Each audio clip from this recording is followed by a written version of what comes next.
Ang init ng panahon ngayon. Nakakapagtaka nga bakit sobrang init ng panahon ngayon.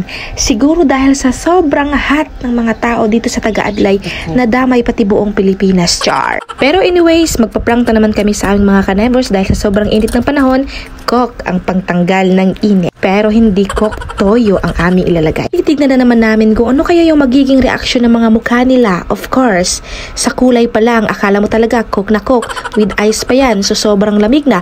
At sisimulan na namin ang aming prank. Let's go! Sinet up ko na dito yung camera at tingnan mo ang aking ka-neighbors Gigi ay talagang nasarap-sarapan talaga siya sa pag-inom ng Coke hanggang sa may sumilip.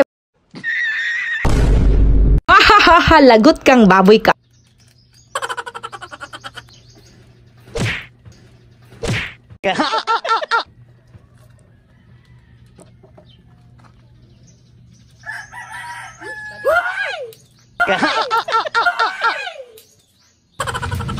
Uy, pa-isnak-isnak sa buho, pangin-hangin raw.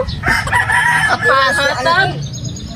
Kapasuan Kapaso ng panahon. Tulun man lagi. Ano ka ba sa iso? Sudsam, di natuyog. What? Saan ba? Tabangan mo ta nga dyan magluto. Ubod yung problema. Ako ton? Oo.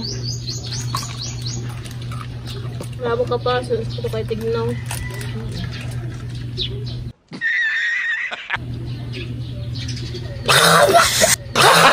Gago!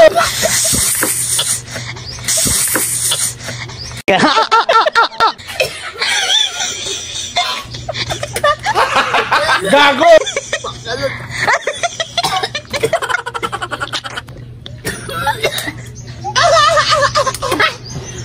Tulungan! Tulungan! Natulog na ako!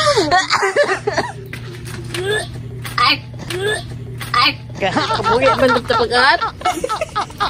Kami labi, mams. Para tulong lang. Kabuhi. Asin?